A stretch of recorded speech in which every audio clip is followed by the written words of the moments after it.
I saw the photos on a Tuesday afternoon. Wasn't even looking for them. They just appeared the way these things do now. When the algorithm decides to hurt you, you looked happy, which is the worst kind of fun, because I can't even be angry. You're allowed to be happy. That's not something I can take from you. You moved on before I knew it was ending. You were already somewhere else while I was still here. You moved on before I had a chance to lose you. You were already gone, I just didn't know it yet. I was still in the middle of our story, and you were already on the next page.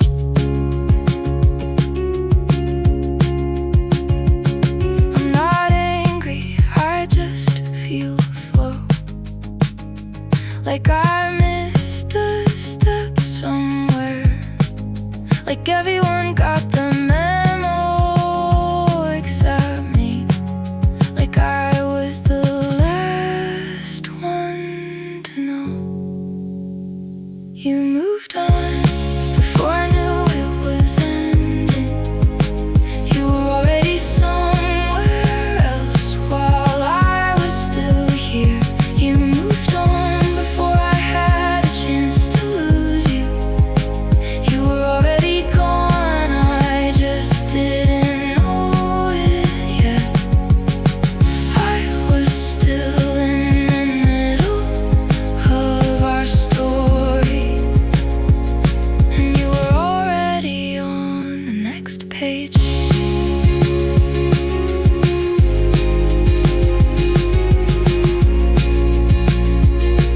You were already on the next page.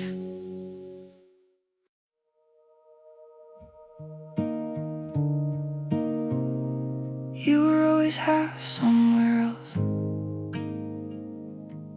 One eye on the door and one on the window. Present in body, but leasing out the rest to something I was never given access to. I learned to take what you were given and call it enough on the days it wasn't. I learned to read the quiet in between and find affection in the moments you almost warm, almost close, almost saying what I needed most. You were a room with a locked door, beautiful on the outside, something kept back at the core. And I stood in the hall for so long, trying keys that didn't fit, convincing myself I was almost in, when I was never quite past it. You were a room with a locked door, and I finally stopped knocking. I should have seen it in the first week, the way you held the good parts back for later, like you were rationing yourself for something or someone you thought you'd eventually favor. I let myself believe that I was the one who'd eventually get the whole of you, but some people hold themselves at distance, not because of you, but regardless of you. You were a room with a locked door. You were a room with a locked door. Oh, I'm not angry at you. I know that doors don't lock themselves. I know there's a reason you live behind a wall, and I hope someday somebody helps. I just couldn't wait forever in the hallway. I just couldn't keep reading half as whole. I I just needed to stop asking a locked room for what only an open door could hold. For what only open could hold. For what I deserve to hold. For what I finally choose to leave the hall for and find on my own.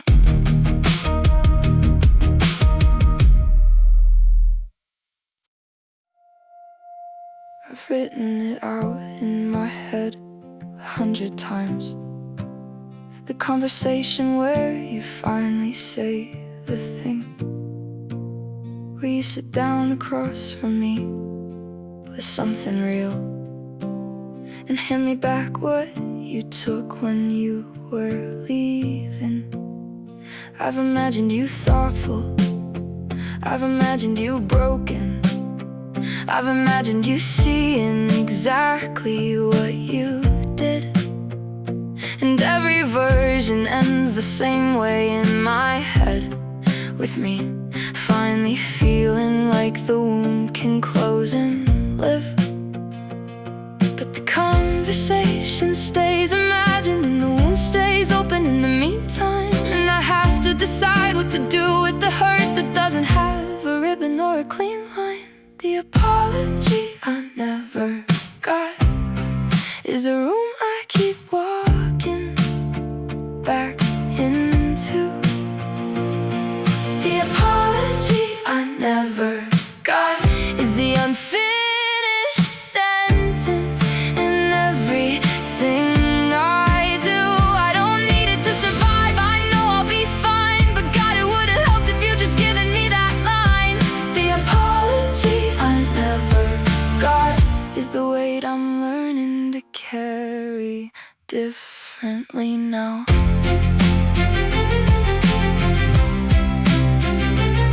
I asked a therapist once what you do when they don't. She said some people just aren't built for accountability.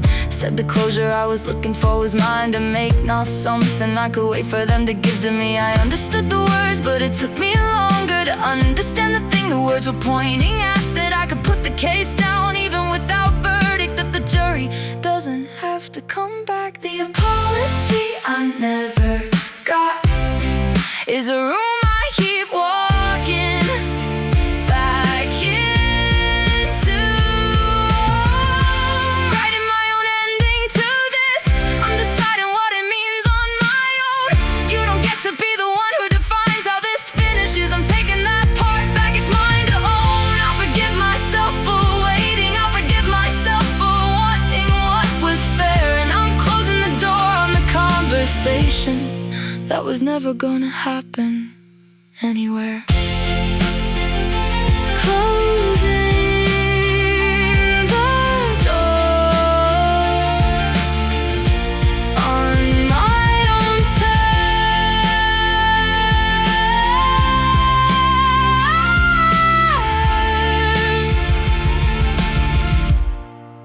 Closing the door.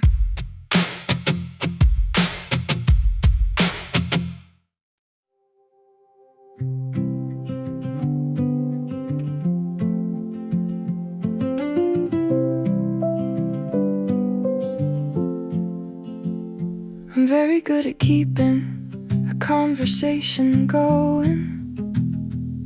I have a talent for filling in the silences, for asking the follow-up, the next question, the warmth, for making it feel mutual, even when it isn't. I've been doing it with you for 7 weeks now, and you show up just enough for me to keep at it. I'm the one who opens every thread we have, and you're the one who closes it without a habit.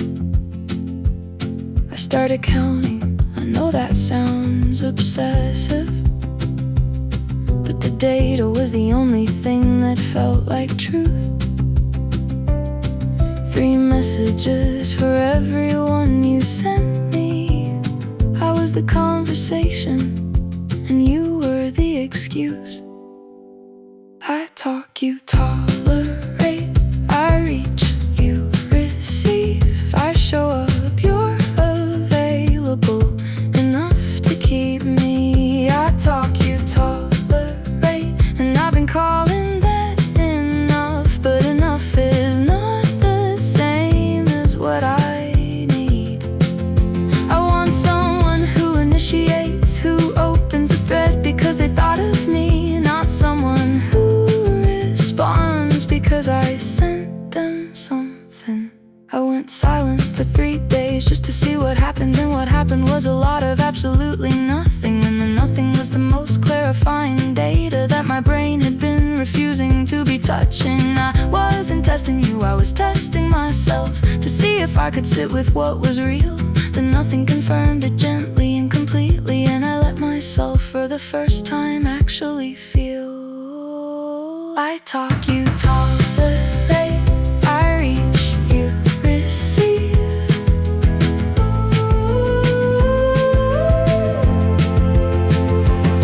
I'm looking for someone who wonders about me on a Tuesday for no reason in particular, who texts first sometimes, who thinks of me and says it, whose presence in my life isn't only singular. That's not a lot to want, and I won't apologize for wanting reciprocity as a baseline. I'm closing this conversation not in anger, but because I deserve a thread that goes both ways this time.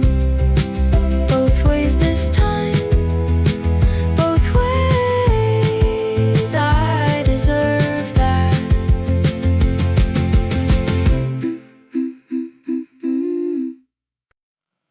Ordered 2 cups again this morning. Stood there for a second, like you'd walk through the door. Like the sound of the kettle would bring you back somehow. Like the ritual was enough to make things like before. I poured the second one anyway. Let it sit there getting cold. I've been doing this for longer than I want to admit, and I can't seem to break the hold. It's not that I forget, it's that the hand moves before the mind can say, wait, there's only one of us now. Wait, the other cup's for yesterday. I still buy 2 coffees sometimes. The hand just does it before the head catches up. I still buy 2 coffees sometimes and drink them both alone.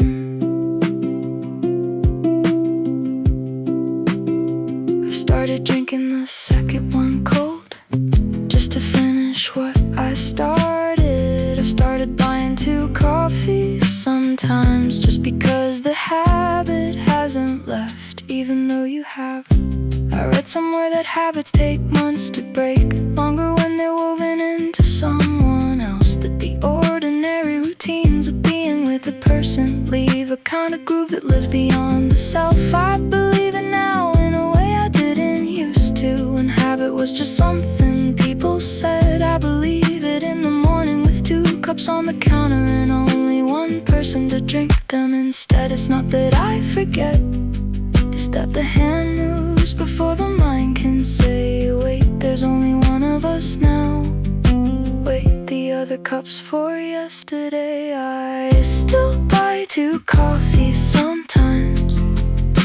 The hand just does it before the head catches up. I still buy 2 coffees sometimes and drink them both alone. Maybe I'll stop eventually. Maybe the hand will learn the new count. Maybe mornings will become singular again, and 1 cup will feel like the right amount. But right now the body is still practicing the version of the day that had you in it. And I'm not going to fight the finish when it's ready to finish. Both alone, both cold, both still, both mine.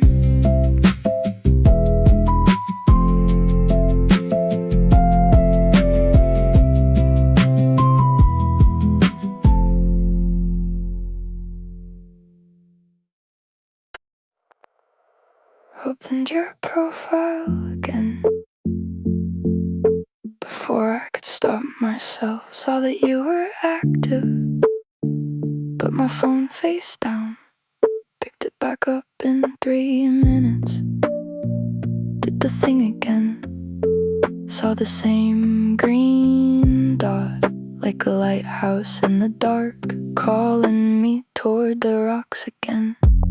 I know what I'm doing, I know this isn't good for me, but knowing is different from stopping, at least at this time of night it seems. I should close the app and sleep. I should do literally anything else, but the green dot is information, and I'm addicted to knowing. I'll tell myself, last seen just now, and so was I.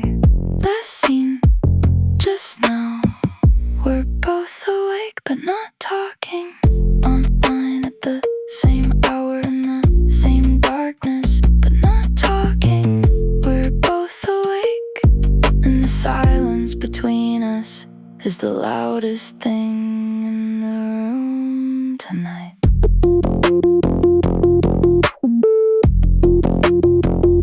I thought about what it would take to stop checking your activity, to break the 2 a.m. habit of your name in the search bar, and reclaim my own dignity.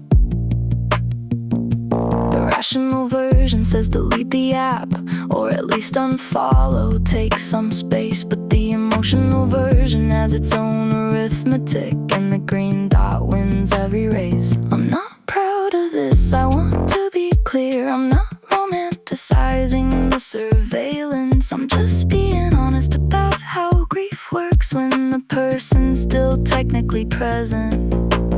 I should close the app and sleep. I should do literally anything else, but the green dot is information, and I'm addicted to knowing. I'll tell myself, last seen just now, and so was I.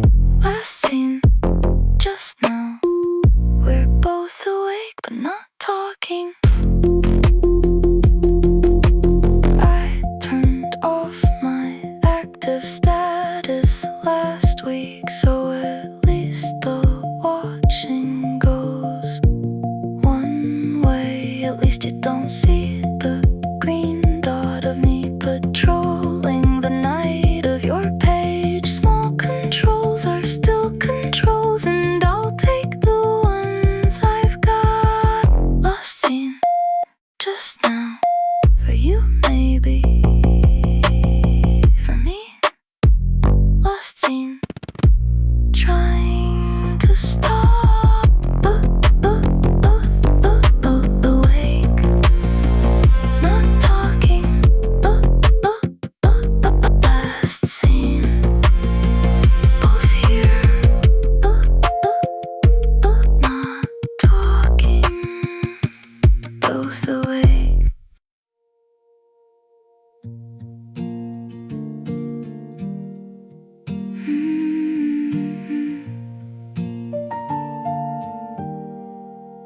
I used to have a favorite song before your playlist took over mine. I used to have a favorite place before our place became the only kind. I used to know exactly what I wanted for dinner, for the weekend, for my life. And slowly, quietly, without noticing, I traded all of that for being right beside you. And I don't blame you for it. I handed it all over willingly, but now I'm standing in a room full of my things, and none of them feel like me. I forgot what I liked before you. I forgot what I did on a Saturday alone. I forgot the version of me that existed before you became the thing I built my world around. I forgot what I liked before you, and now I have to learn it all again from the beginning, like a stranger meeting themselves for the very first time.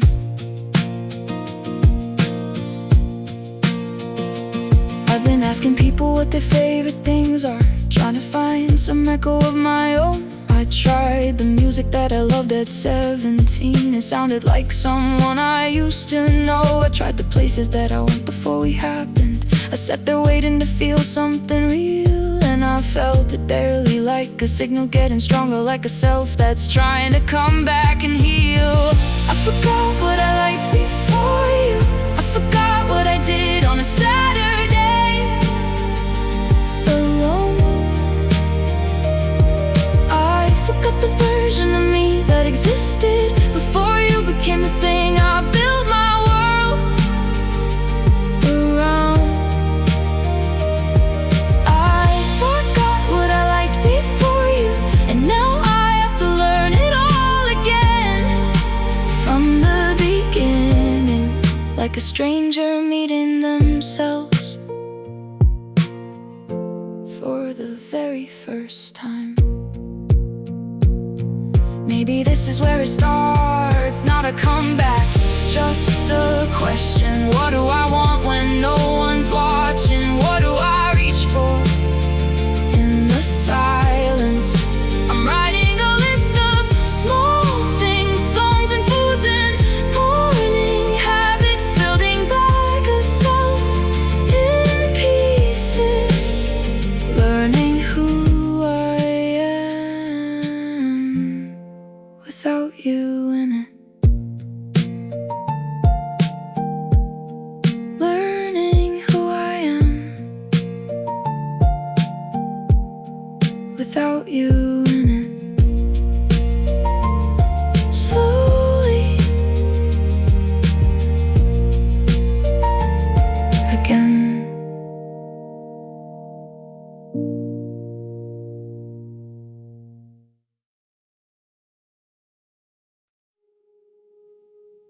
Started with one thought, now it's every thought. Now it's everything. Now it's 3 a.m. Started with a memory of something small you said 3 months ago, half heard. Now I'm reconstructing the whole thing instead. Every word you said that week, every look, every tone. I've built a whole alternate theory of us from a sentence said by phone. And I know the spiral isn't rational. I know I'm adding meaning where there's none. But at 11 p.m. one thought is manageable, and by 2 a.m. it's everything we ever done.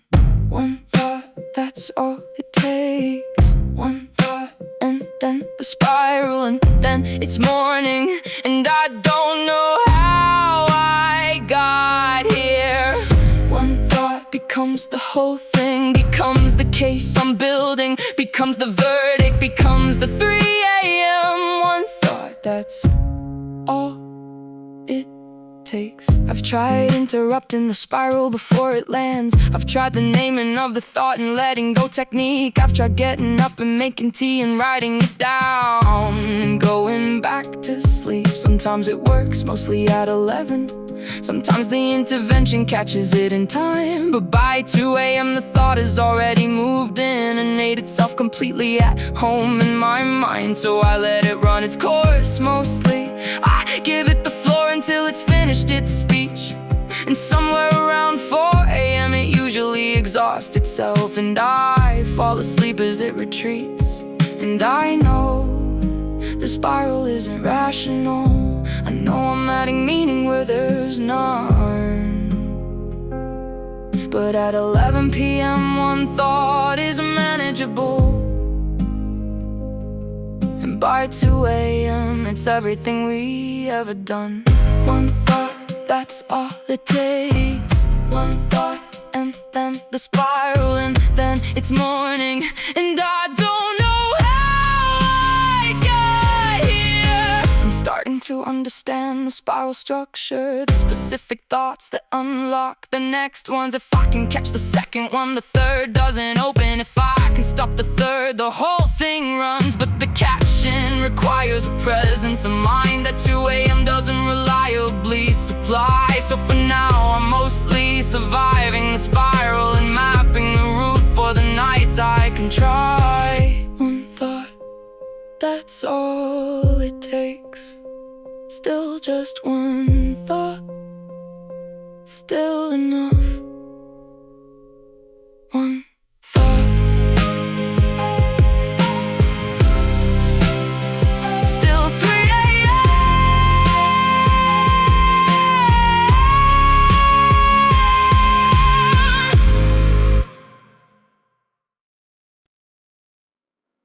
The sky is getting lighter, which means I never slept, which means it's a new day, which means nothing.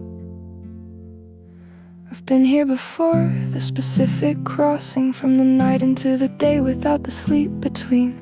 It has its own texture, its own kind of tired, not the ordinary kind, the other kind, the deep. The tired that settles in the eyes first, then the shoulders, then the chest. The tired that makes the light look wrong, like the morning knows you haven't rested. I've spent the night with all my thoughts, I've given them each their moment in the chair. And now the birds are doing what birds do at this hour, and I'm still here. Watch the sun come up again from the wrong side of sleep. Watch the sun come up again, and felt nothing but tired. Beautiful and tired. The sky does the thing it always does, completely indifferent to my night, and I watch it like I always do at this hour. Still here, still tired, still not quite alright.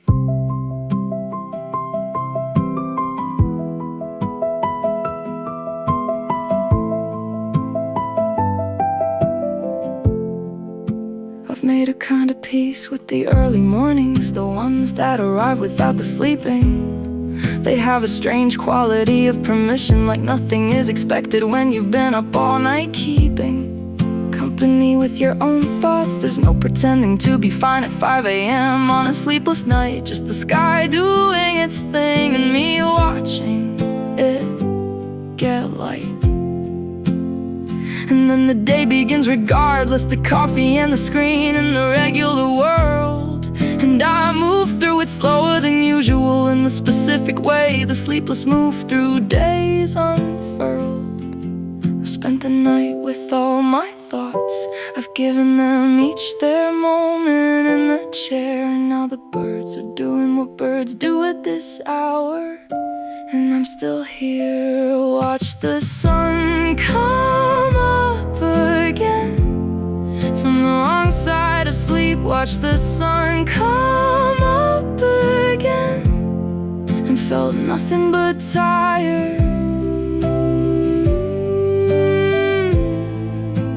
Beautiful and tired. There's something almost most sacred about this hour, and you arrive at it through the night, not from sleep. The way the early light belongs differently to the ones who've been awake to keep it. I'm not glad I was awake, but I'm glad the sun showed up anyway. I'm not glad for the sleepless night, but the sun at 5 a.m. is still beautiful, even from the wrong side of sleep. Even tired, even this beautiful and tired. See you tomorrow night. Beautiful and tired. The sun comes up either way.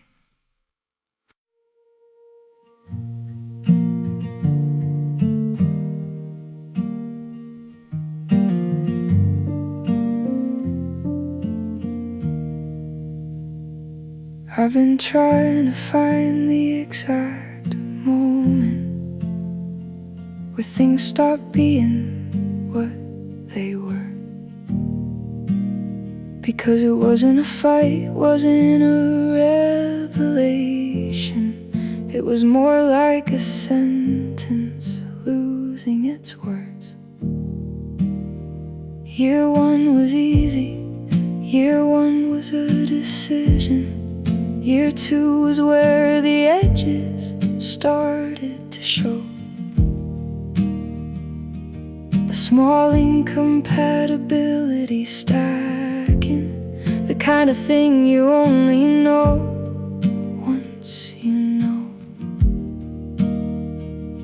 I don't have a villain in this story, I don't have a day circled on the calendar.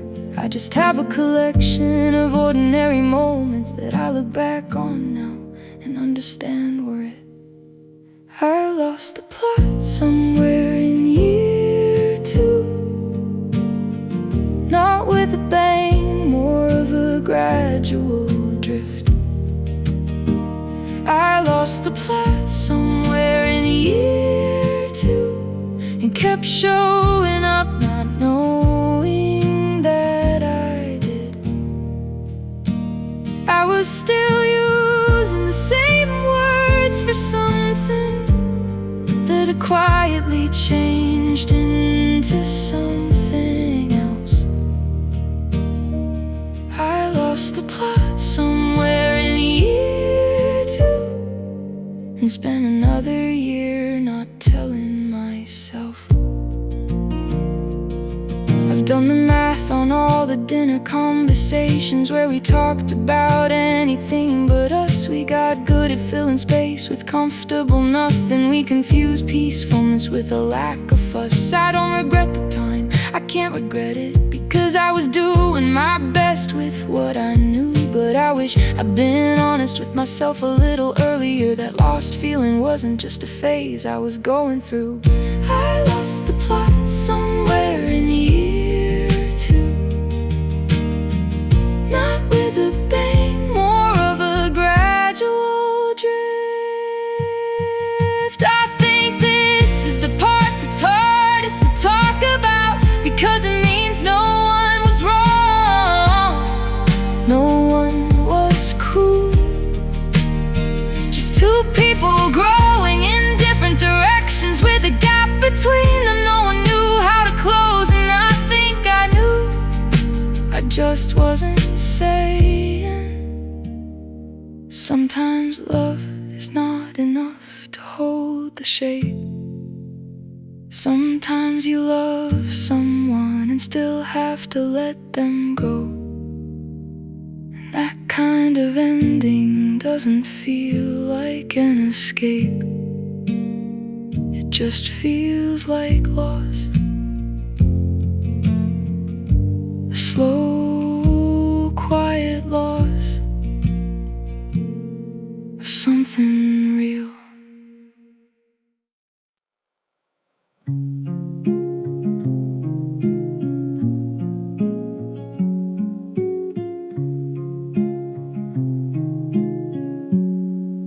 I haven't changed a thing. contact still reads the same. I scroll past it every morning just to remember your name. I know I should delete it. I know you're not coming back, but there's something about seeing it there that makes it feel less like a fact. I keep your name saved just to see it. Proof that you were here, proof that we existed. A number I'll never call, a name I can't forget. The only thing I've kept that I should have let go of yet.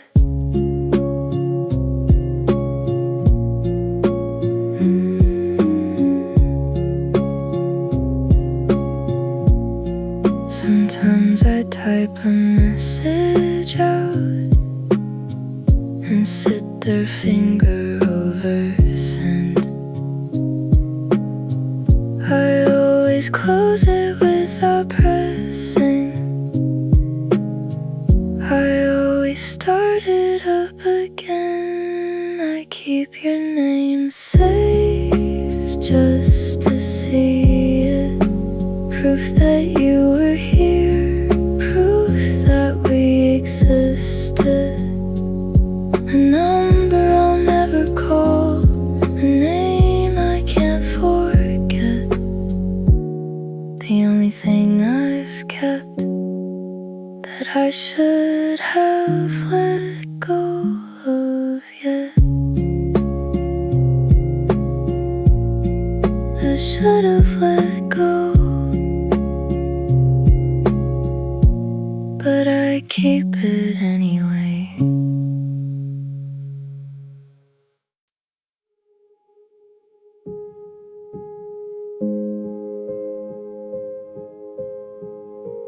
It's still paused on episode 4. I can't watch it without you, can't delete it either. Can't let the series end. I've been staring at the thumbnail every time I open up the app. The little progress bar half full, like time froze and I can't get back. My friends keep asking if I've seen it. They're already on episode 9.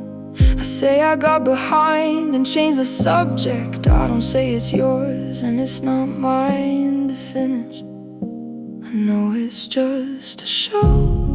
I know the characters don't know or care, but the version of me who watched it with you is the only one who knows what happens there. The show we never finished is still waiting on my screen. The show we never finished is the most you I've seen. And everything I've moved and cleared and packed away, that rectangle of paused light is what stayed. The show we never finished is the thing I can't bring myself to close.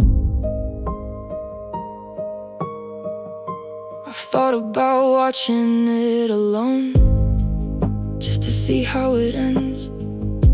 I've thought about asking someone else to sit with me through it, but I don't want anyone else's reaction to the parts we'd already guessed at.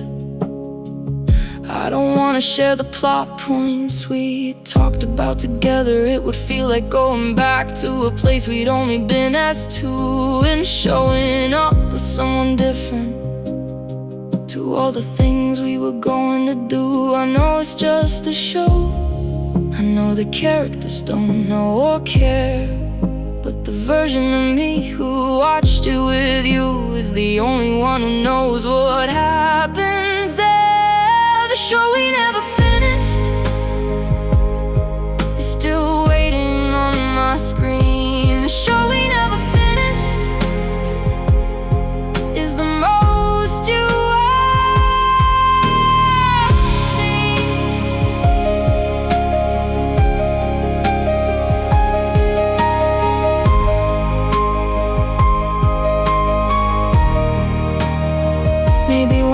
press play again, when the grief has a different shape, when the pause feels less like a promise and more like something I'm ready to break. Or maybe I'll let it sit there forever, a small digital monument to what we had. Not everything needs to be finished, not everything ended is bad. Still paused, still episode 4, still waiting, still ours.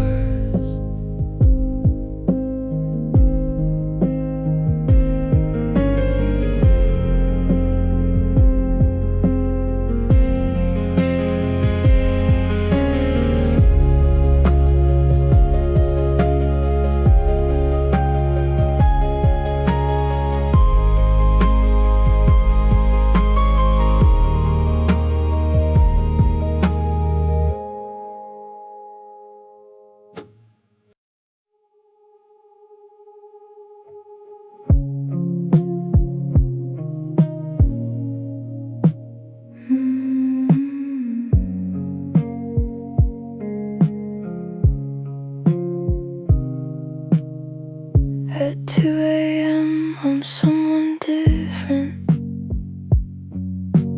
looser with the truth and less defended. The version of me that asked questions, the honest one, the one that's not pretended. I talk to mirrors at this hour, I say the things I never say in light, the feelings that are too embarrassing for daytime come flooding in so easy at night. This is the me that no one really sees, the one who's still deciding what she means. 2 in the morning and the walls are talking back. 2 in the morning and I'm letting myself crack in the way that's not a breakdown, just a breath, just an exhale at the end of everything I kept. 2 in the morning and I'm finally kind of real, finally saying something true about the way I feel. This is the version of me I keep in storage till 2 a.m. lets her out for air. I call my mother in my head but don't dial. I write the letter but I let it sit. I replay every conversation I gave badly and all the ones I haven't forgiven yet. At 2 a.m. I miss the strangest things, not you exactly, more like who I was beside you. The specific piece of feeling like enough, like I didn't have to constantly remind you. 2 in the morning and the walls are talking back. I should sleep, I should turn the phone face down. I should trust that 2 a.m. is lying, that it always makes things sound bigger than they are and truer than they should be. But maybe that's the point, maybe the dark is how you find me. Maybe the dark is how you find me. Maybe the quiet is where I live. Maybe 2 a.m. is the only room where I know how to give.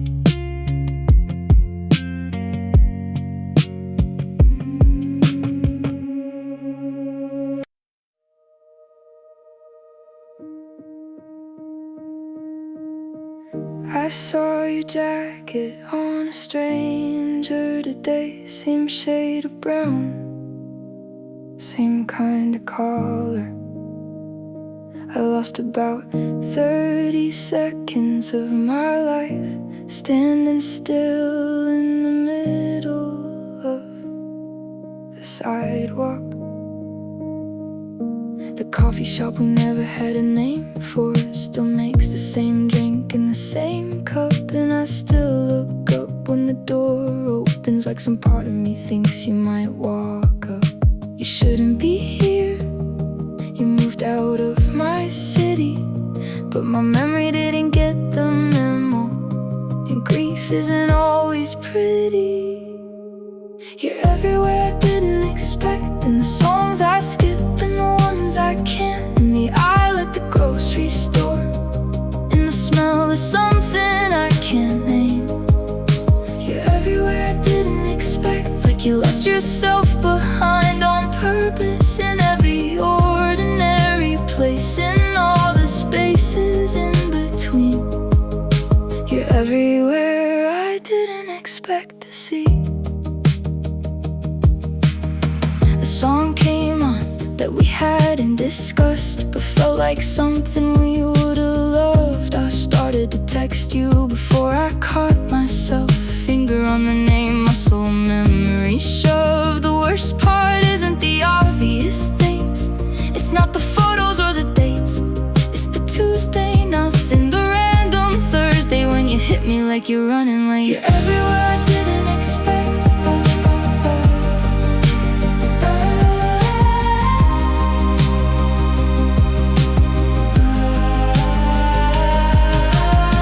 I used to think healing meant forgetting. Maybe it means learning to walk through rooms that hold you without losing my step, without losing the whole afternoon, without losing myself, without losing myself. Just a little slower, just a little softer through the rooms.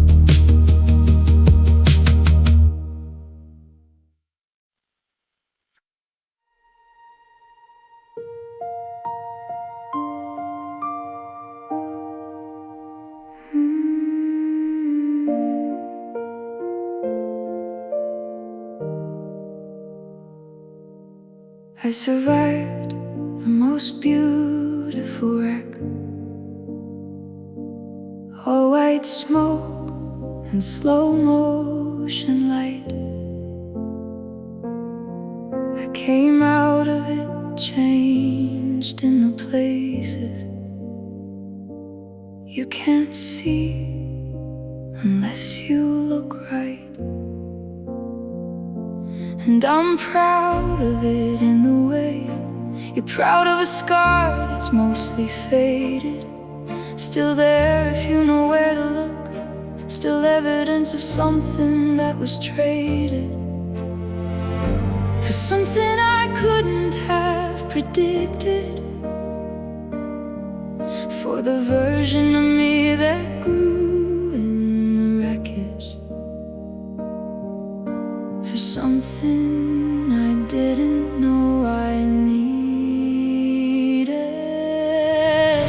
I wear the wreck like vintage jewelry, old gold and something worn.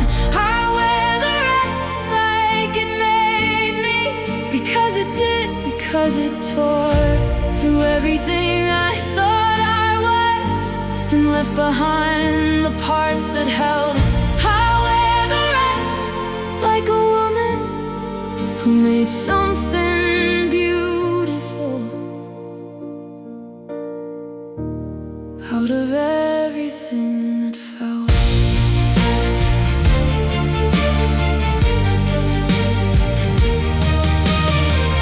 People ask me if I'm bitter. I say no, I say I'm grateful in a way, for the kind of love that shows you your own edges, even when it doesn't plan to stay. Not every love was meant to be forever. Some are only meant to show you what you're made of, and leave you standing in the aftermath, knowing every single thing you're made of. I wear the red like vintage jewelry.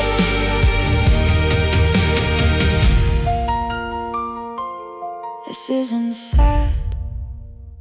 This is the part after the sad, where you pick the pieces up and turn them to the light and see the way they catch it. This is the part where the wreck becomes a story you tell with something close to a smile. This is the part where surviving becomes living, and living becomes worth every while. Every while, every scar, every piece of old gold, every beautiful wreck I was brave enough to hold.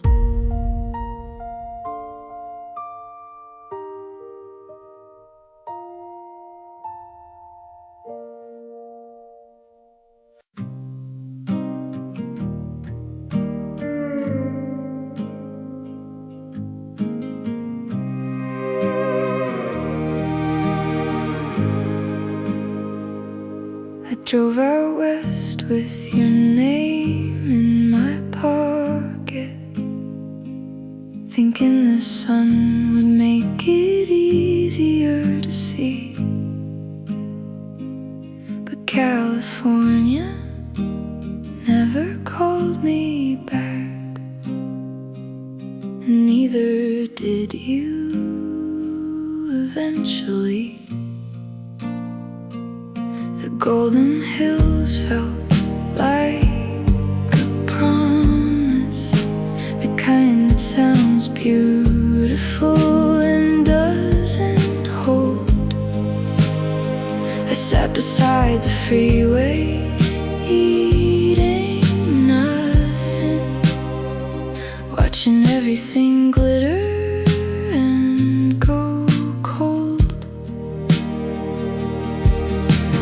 Maybe I was looking for a feeling, not a place, not a person, just a feeling. Maybe I was always going to end up here, somewhere warm and quietly reeling.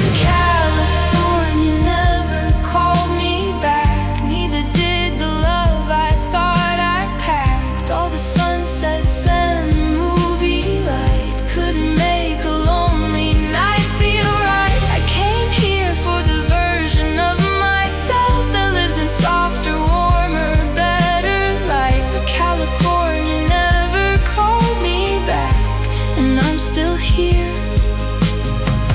waiting on the Pacific to decide.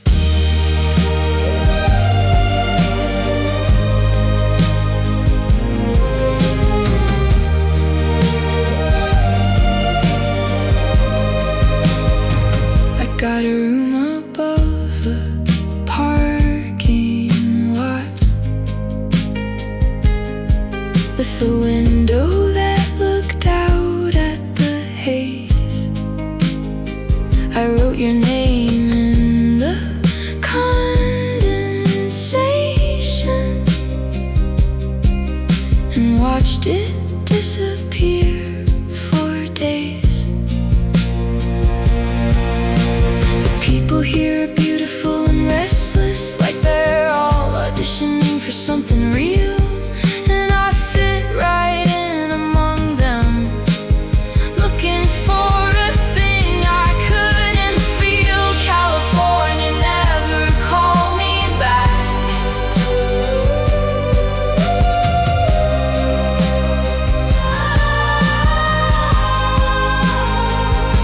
but there was one evening in October breathe. And for a moment I forgot about the wanting, and just let the sunset happen to me. Maybe that's enough, maybe that's what all of this was for. One October evening at the window, not waiting anymore. Not waiting, not wanting, just the light, just the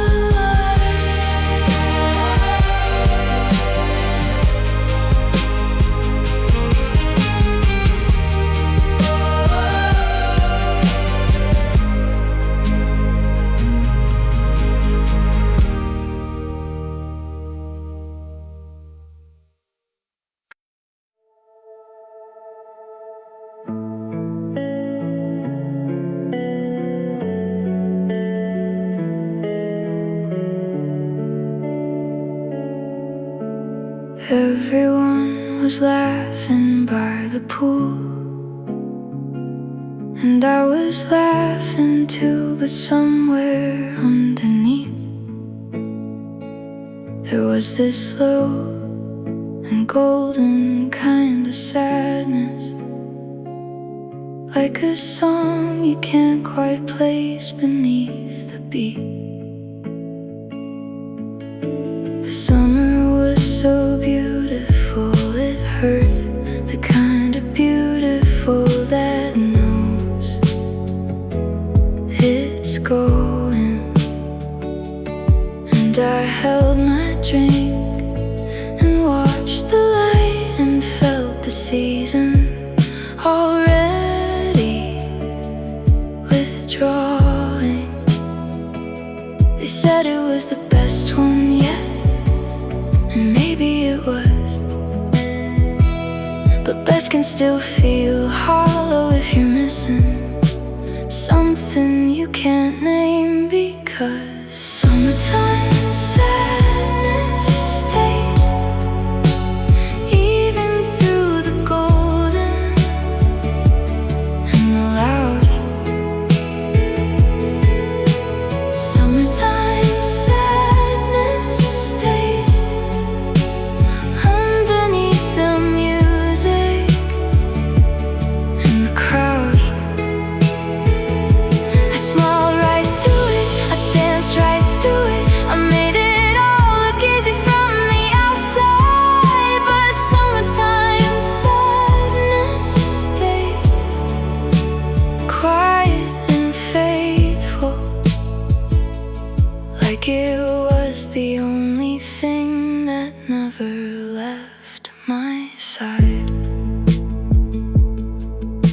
We drove home with the windows fully down and the radio on something old and slow.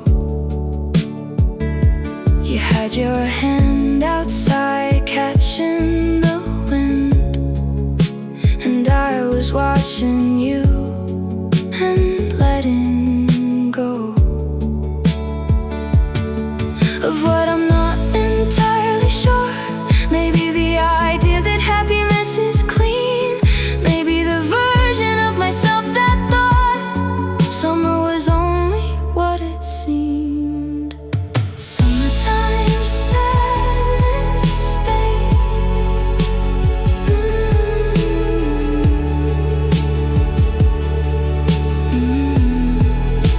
It's not that I was suffering, it's more like beauty has a shadow side. And I've always been the kind of person who notices the dark inside the light and loves it anyway.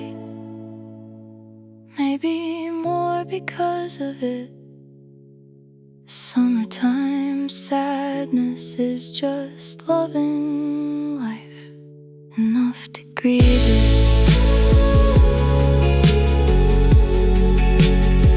Enough to grieve it.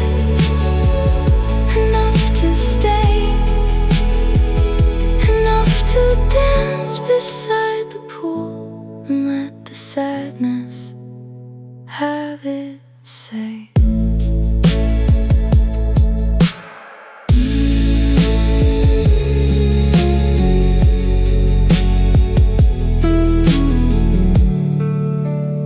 Mm.